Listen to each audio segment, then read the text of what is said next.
Fans are starting to turn on this Sacramento Kings organization, but it's not just the team, individual players as well. Guys like Keegan Murray have been taking serious heat over the past couple of days. Guys like Kevin Huerter have been trashed online, but it's not just from the fans, it's from the coaching staff as well, as he's basically out of the rotation right now. While acquisitions like Jay Crowder, I think, was a smart move by Monte McNair. As I said when the transaction happened, it can't be the only thing that the Sacramento Kings do. So we're going to break down what's going on with this team, why fans are starting to turn, and frankly, how messy this squad is kind of looking right now. Because I brought it up a couple weeks ago. The Kings had a golden opportunity, a great stretch of games to have an opportunity to really build some rapport, build up some wins out there in the Western Conference, with the exception of the Oklahoma City Thunder. There were 5 very winnable games out of the last 6, and not easy teams by any stretch, but teams that are around the level, around the records of Sacramento, and with the talent that's on the squad, with the high-level players on the team,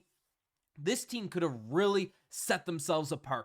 And they did set themselves apart, but in the wrong direction, because while the Western Conference was tightly packed, everyone was with a game of each other. Now the Kings are falling down and down and down in the Western Conference, not into the bottom tier where there's any chance of getting a Cooper Flag or any of these types of guys. I guess anyone in the lottery has the chances with the adjustments here now, but the Kings are once again a bottom middle level team out there in the Western Conference, and unless some things change, it's going to be another tough sort of treadmill season for Sacramento. So we're going to dive into what happened in this game, what's happened with the squad, and frankly, just why fans are so fired up right now at this point. But before we do, folks, again, we are so close. I think we're 22 subscribers away from 1,000 subs, and still over 80% of our viewers haven't hit the subscribe button just yet. So make sure you guys, if you want to stay up to date with everything going on with the Sacramento Kings team, you guys hit that subscribe button. But let's dive into what's been going on, because frankly, it's been tough. It's been tough. Like, the Kings came out, faced the Portland Trailblazers, who are a team that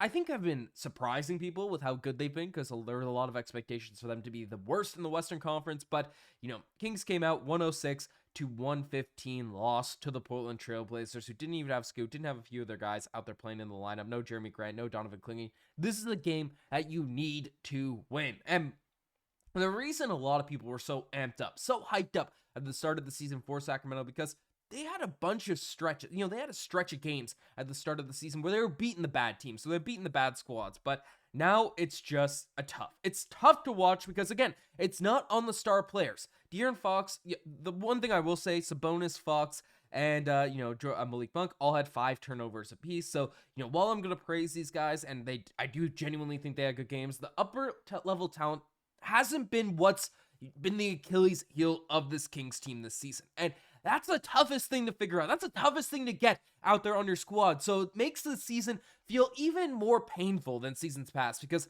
there isn't concerns about, De'Aaron Fox this or whatever, Sabonis this, right? The upper echelon talent has been good for Sacramento. It's the surrounding pieces that just haven't really been able to make things work. And there are some encouraging signs, but again, it's not there yet that we still had this loss. But Domantas Sabonis, 21 points, 14 rebounds, 11 assists, triple-double, 8 of 10 shooting from the field. I think he can be getting the ball more often. Like, again, sure, he had a few turnovers and stuff, but only 10 shots for Sabonis in a game where, the opposing center is DeAndre Ayton, who did do a really good job, especially out there on the offensive end. But Sabonis should be really taking that guy, eating that guy like barbecue chicken, eating that guy for lunch, with the Sabonis' ability to score and how efficient he was. So that's one adjustment that can be made. But Sabonis played phenomenal. De'Aaron Fox, again, not the crazy efficient night. The 3-point shooting is an issue, but it's still 22 points, 5 assists, 5 rebounds. That's a fine game for De'Aaron Fox. Double some foul trouble, still 36 minutes.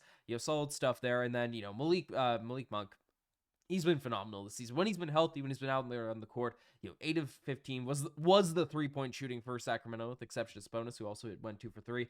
But 29 points, 9 assists, 3 rebounds. Those 3 guys, I know De'Aaron Fox could take some criticism or whatever.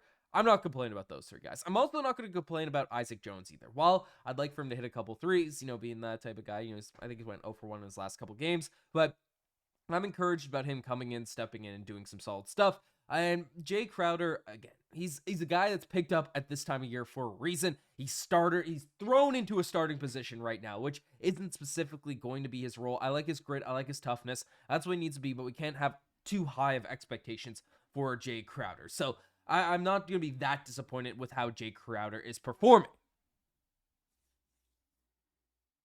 But one guy that has really been taking the brunt of the criticism, and deservedly so, with how he's been performing, with how much he's been struggling, specifically in this area, is Keegan Murray. Now, I do want to say I've been happy with Keegan Murray's overall development in regards to his defense. I think he's been doing a great job rebounding. I think he's doing a lot of the little things that are necessary for this Kings team, given the roster construction, given how many score-first players that are out there on this team. I don't want to come out and lean into the Keegan Murray hate train that has been going on, because there's some people saying, oh, he's just garbage, let's let him walk, cut him, honestly, with how bad he's been shooting.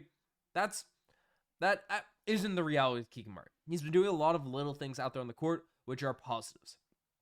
But there comes a point when you're a 3-and-D guy, you've shown flashes of over the course of your career, especially early on, and then just he's completely fallen off a cliff. There's a point where there is due criticism for regards to how you're shooting, how you're able to perform, and how you're able to sort of be effective out there on the offensive end. Because if you're going 1 for 9, 1 for 6 on the 3-point line, right, having 3 points out there is a real crucial piece for this Kings team. That is unacceptable. I mean, and it's not just a one-off game. It's not just a one-off stretch for Murray. The guy is shooting 27.8% from the 3-point line on corner threes, which are generally open shots, which are generally looks that are kicked out to you and stuff like that. 32%. Decent 3-point, that has to be above 40. 3-point percentage, it has to be above 30. At a minimum, for a guy like Keegan Murray, it's supposed to be a two-way guy, 24 years old, supposed to be emerging into the prime of his career. And yes, he's a better rebounder, better defender. We're seeing positives out there on that front. But guys, we can't have Keegan Murray playing this bad as a 3-point shooter. It just can't. It's not going to work. It's not going to work because the offense is just sagging off him. And again, it's not like, it's one game here or there. It's been consistent over the course of the season, 1 of 6 on the 3-point line. And, these are the types of things that kept Kevin Huerter out of the lineup, because he's not even getting minutes now at this point. 7 minutes for Huerter last night, expected to be the starting 2. I know he's dealt with injuries and stuff, but 0-1 from the 3-point line again, and his stats have been brutal this season as well, right? Kevin Huerter, 27% from the 3-point line, and it's the old myth with the Sacramento Kings, season after season. You bring in good shooters, you bring in rookie shooters, they show flashes and stuff, and then the Sacramento Kings, where their 3-point shooting goes to die. And it just sucks to see. It sucks to witness because, again, do you know how much with the little things Keegan Murray does especially, how much of a fan favorite this guy would be if he could just knock down a couple threes a game, if he could just shoot over 30%. No, if he could shoot 37% from the 3-point line, this dude would have a statue built by the fans out there, because it's exactly what the Kings need. And that just makes it even more heartbreaking, right? And that's what makes this season even more heartbreaking. Why fans are just even more demoralized this year. It's because it's not like your Kings season where, we'll make a push for the play-in. Trying to do this. There is so much talent out here on this roster. There are so many good players. There are so many pieces that, that other teams in the West, like the Clippers, the Blazers, the teams that are facing, they don't have this level of talent. They don't have a De'Aaron Fox, a Sabonis. They don't have a Malik Monk coming off the bench. They don't have a firepower DeMar DeRozan, the buckets he's been getting. In theory, a young guy that's encouraging, had so much two-way potential in a Keegan Murray. They don't have that. And then to see it just constantly, tease, the nice win against the Minnesota Timberwolves after you make a couple of moves, bring in Jay Crowder, right? Tease like that, and then you come out and you play the Portland Trailblazers. It just sucks. It sucks to witness. And again, I don't want to overreact. I don't want to come out here and be like, oh, trade Keegan Murray, he's extension eligible, just cut him, waive him, that crazy madness stuff. But I get the reality of why Kings fans are fired up, why they're turning, why they're doing all this.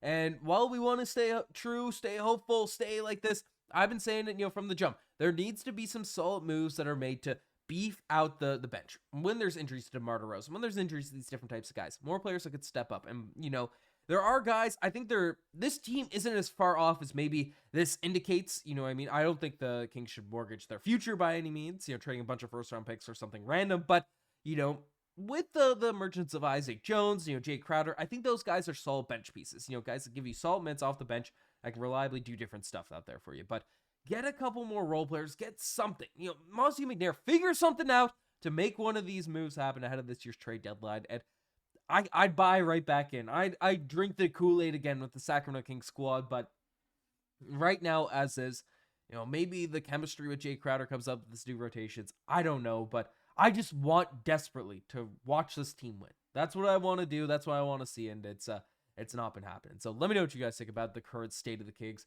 Subscribe to the channel if you guys haven't already. Anyways, I'm signing out. Cheers.